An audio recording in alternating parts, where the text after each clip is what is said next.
Alright, welcome back to my most requested video, I think. Everybody just wants to know about the bike, obviously, because it's quite unusual. For those that followed the Sun Trip 2024, obviously you're going to know about all the trials and tribulations that I've been through. But maybe a quick recap for those that don't know the Sun Trip. It's a solar-powered bike race.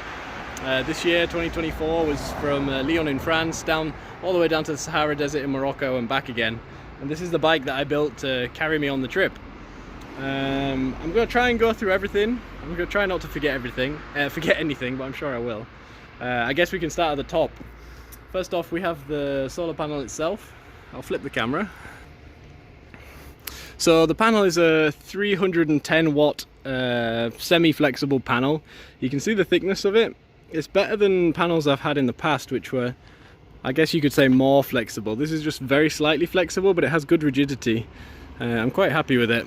Right now you can see how warped it is from crashing and just general abuse and leaning against fences, which I eventually started doing when I wasn't precious about it. For those that want to see the specs are here. You can pause it. It's 310 watts. Usually with solar panels like this, especially on a bike, you can actually get more than the rated power out of it. For example, on this panel, the most I saw was 340 watts for a brief second. And when that happens, it's because you're in a cool temperature, and if the sun is covered by a cloud, when the cloud clears, you get like a lens effect, and it focuses the light a little bit extra, and you get a little bit more power. But normally during the day, you get 200. I get like 200 watts or somewhere around 200 watts. You don't really see 300 watts very often.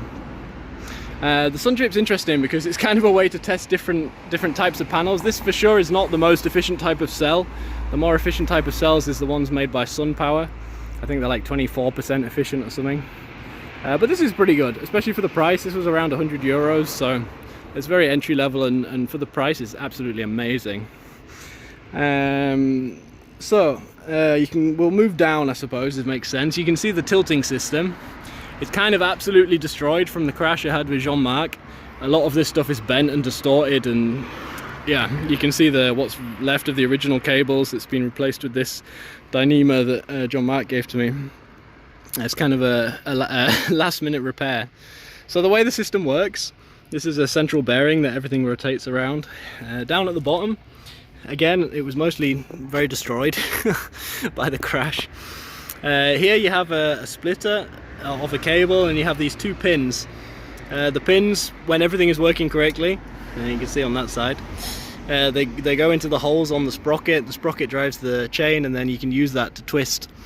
This was never really tested, this tensioning system. It needs a lot of work, but it actually worked okay for this trip. So it's all connected back to here. Obviously I've got my brake lever. Under here I have the solar lever, which pulls these two pins, and then with my other hand I can tilt the solar. I just have to lift it up and tilt it. For tilting the panel, obviously this is like my riding position. Instead of pulling the brake, I can put my hand under here. Like I showed before, this pulls back the cables, and then all I can do with the other hand is lift it up, and this gives me the control of the panel. Since the crash in Taradon, everything's a bit wonky. It definitely worked a lot better than this at the beginning.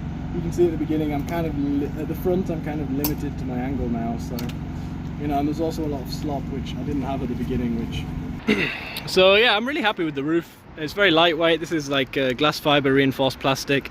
This is just like CNC cut. You send off your designs to a company, and they cut out the shape you want and post it to you. Likewise for these, likewise for the it's identical on the back. This stuff is just, you send off your design, and a company will just post you back the part. That was done in preparation for 2020, so I've actually had these parts lying around for a long time. 2020 obviously cancelled because of obvious reasons. So there's a lot of stuff going on with the bike. The electrical side of things. Up on the top we have obviously the classic, the cycle analyst. You can see here we're on the solar page. I don't know if you can see or not because of the reflections. This gives me the top line is the motor out, which is, you know, it's obviously nothing, we're not going anywhere, and we're getting 120 watts from the panel right now because we're tilting the wrong way, and I think there's a little shadow on the back corner. That shadow there, will cut the whole production of the entire panel down drastically. You put one finger on one of these cells and you'll probably take 50% of the output away because you act like a resistor in series. Very happy with this little bike computer I bought last minute. It connects to my power pedal, which is on that left hand side. That gives me all my human data, how hard I'm pushing, which is really useful for pacing, and you know, especially if you get an injury or something, you can really check and pace yourself really well. I keep all my food in these two pouches, and you know, when I need my passport also I can put it in there, and all the convenient day-to-day things. And the quad lock is very common for phones. You just put your phone on, twist it, and that's it, it's on. This is kind of my cockpit. This was my view for a month. On this side we have the digi-aux buttons, also from Grin. What that allows me to do is adjust the, I'm pressing up right now, I can adjust the power limit of the motor. So you can see I have it set, you know, normally I would be in this range, level 4 or 5, 88 watts or 117 watts. But be aware this is out of the battery, it's not at the motor. The motor's probably like 75% efficient, so if I'm using 88 watts at the motor, I'm getting, you know, 60 something. And of course you can crank it up and go as high as you like. This motor, I think max power, it maxes out about 550, so you would only really use that when you're running away from something, dogs mostly, or you're using it on a very steep section of climb. I can also see my motor temperature and everything. This is the main screen, it's power out, battery voltage, and that's the temperature of the motor right now, 22.9, so nothing. And my speed, again, nothing. The mirror, probably the most vital thing on the whole bike, really makes riding a much more comfortable experience. Down here, this is my regen switch. If I switch this on, right now the bike is regen braking mode. You can see that from the little braking handle over here. What it means is now the motor that's in the front wheel is now acting as a brake, and I'm sending some energy back to the battery. Not very efficient to do, but obviously it's way more efficient than just making hot brakes, so it's very, very useful. In the past I've used a mid-drive motor, so the motor would be here and it is using your gears like your feet are, you know, like your pedal strokes are. The downside of that is no regen, but the upside is no resistance. I'm actually really happy with it, but for a small motor like this, the regen, I'm really happy with it, because when the weather's bad, you've got a source of energy still. You know, you pedal up a climb, you regen down, you're still getting a little bit of energy back, which is really nice. Yeah, I really just can't say enough about this motor. It's just so nice. It's very lightweight.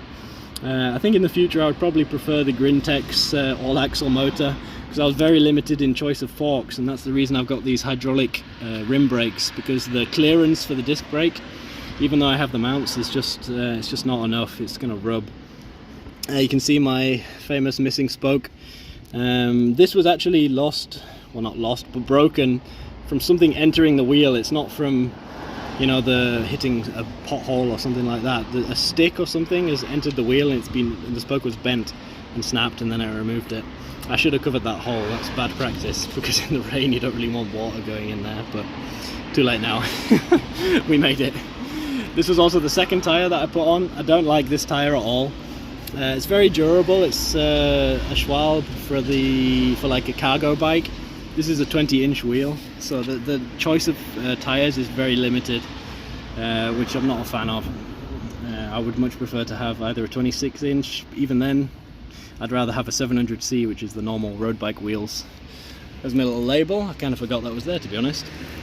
So you can see here the motor, when I need to disconnect it, I disconnect this, I can take the wheel out and fix the punctures and things. This is the motor controller. Originally it lived here and everything was a little bit more tidy, but I realized that this was getting too hot without the airflow. So on one of the climbs, I think might have been in the Pyrenees, I took it out to give it a bit more access to the open air, and then it works perfectly. I never had a problem with it again. It was just when it was enclosed without any kind of airflow. Yeah, it's a bit of a wiring mess. Down here we have the battery from EM3 EV. Just absolutely amazing battery. That company is so cool. They really make like awesome batteries, and the guy's like a British guy who moved to China now, and he has this little factory and he makes these super high quality batteries, and you can pick whichever cells you want. I'm so happy with it. I was in freezing conditions, I was in the desert, I was in wet, I was in dry, I was in everything, and it just works, you know, which is exactly what you want. This is my improvised waterproofing to try and prevent any water coming into the battery bag, which actually worked, surprisingly. Obviously it's better to have the cables go down and then the water can drip off, you know, because look, it's literally right behind the back wheel. It's the worst possible scenario.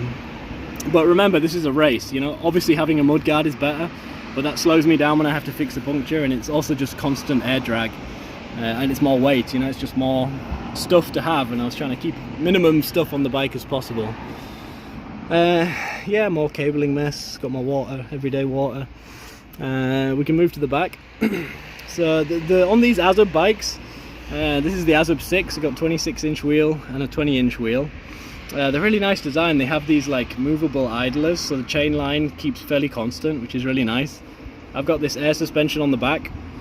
If I want, I can reach down and lock the suspension, so if you're on a climb, you're not bouncing and wasting energy. Obviously an amazing thing, which was from a sponsor in 2018, Suntrip, is the rohloff hub. This is a 14-speed internally geared hub. And it's basically, you know, as with everything when you buy a product, you always have to compromise something. This is the non-compromise. this is the compromise cost. These are incredibly expensive, but just almost perfect. It's one of the most efficient hub drives as well, and it's super reliable. It has a massive gear range. It's just absolutely perfect for a trip like this. Completely maintenance free. It's literally a gearbox. I have to change the oil on this every 10,000 or 5,000 kilometers, so it's due an oil change. The good thing about this this drive is in gear 11. You can see my gear shifter is here, so if I can also change into any gear I like without moving instantaneously, which is amazing. Gear 11, the actual hub is locked to the wheel. There is no gears spinning, so it's like 98% efficient, which actually beats a derailleur, which is the normal, you know, the normal thing you have here that changes through the gears. So the whole kind of bike concept is designed around this gear 11, which is also designed to match the efficient speed of the motor. And my logic was, it's around 25 kilometers an hour with my gear 11 at my nice cadence, which again, I need to match the efficient speed of the motor with the efficient speed of the gears. And when all of those things come together, it gives you a really efficient energy use, basically your watt hours per kilometer. It's like miles per gallon or liters per 100 kilometer in a car. On the back of the bike, a lot of this you couldn't see because we had these big bags, these custom bags, which the logic was, I really wanted the bags to be kind of behind my body. So we measured my shoulders and tried to keep everything behind the frontal area that already existed, because then you're not adding extra things into the air to be, you know, it's just extra air drag for no reason. System here works the same with the cable. On the back I did manage to get a disc brake, which is nice, 180mm disc. It's much better in the rain than the hydraulic rim brakes, but I'm pretty happy with that also. Now my favourite thing on this whole bike has to be this tyre. This is like the pièce de résistance of this bike. These Schwalbe all motion tyres. Unfortunately this might be the last one in the world. I saved this one as a spare from 2018. This company basically said, what if we make a touring tyre, tubeless, and with our fastest compound rubber and our really fast construction of the sidewalls. And what they created was something that's very puncture resistant, it's tubeless, and it rolls incredibly fast. Like you wouldn't think that, I mean, this tire looks like this one, but this tire is probably wasting 2 or 3 times as much as this one is against the ground, just because of the construction and the choice of rubber. It really makes a huge difference in tires, particularly the flexibility of the sidewall. Absolutely love this tire, but unfortunately they don't exist anymore. I think for a future Suntrip I'd take wide racing tires, like road bike tires. Not too much more to say there. I mean, the seat is obviously directly from Azub and quite adjustable. I had it in the most reclined position I could just for the aerodynamics, and I think in the future I would try and lower it even more if I could. Hopefully, like I mentioned, I'll flip the camera 1 second. So like I mentioned, I'm hopefully going to go to the Czech Republic and see Azub, the manufacturer of this bike, and chat to them about touring bikes and recumbents and potentially future Suntrips, who knows. So I think that'll make for a really interesting video. I'm going to try and cycle there if I can, because you know, they can check out the bike, and I think it's going to be really fun. Let me know any questions you have about anything else, because I'm sure there's things that I've forgotten. I'll take a little video of showing you how the tilting works, and yeah, I think I'll make a separate video about numbers and stuff. I think most people just want to see, you know, what is the components of the bike. Like, you know, people from the touring bike crowd, it's, you know, this is a whole nother world. For another point about numbers, I'll talk about like the solar production and efficiency and things like this, but I'll do that in a separate video to keep things separate. But overall, I was really happy with the bike. I had zero mechanical problems. I mean, I lost the spoke, but that could happen to any wheel. You know, lightweight was the design philosophy, really. I had the lightest bike in the Sun Trip this year. Without the luggage, the bike was 49 kilograms, which is incredibly heavy. But for a Sun Trip, it's actually incredibly light. The Velomobiles without luggage are like 75, 80 kilograms already, and then you add luggage and all the rest of the things. So there's a significant difference, you know. You're getting close to 50% more there. You know, almost double in some cases for some of the other bikes. But yeah, I'm really happy with it. I think it's a perfect platform, really. I'm really happy with this ASUB 6. It was a really good platform to build from. It really lends itself well to the solar. It's really stable. The wheelbase is quite long. Yeah, I think all in all we made a good choice. For sure, you can always improve things. This bike was finished like 12 or 24 hours before the start of the race, so a complete, absolute last-minute dash. There's a lot of other things I would have done differently. Maybe like change the wheels and the rims slightly to get better tires and things like this. But yeah, please let me know any questions and leave it in the comments below. Thank you very much for watching, and I hope to see you in the next video. Bye for now.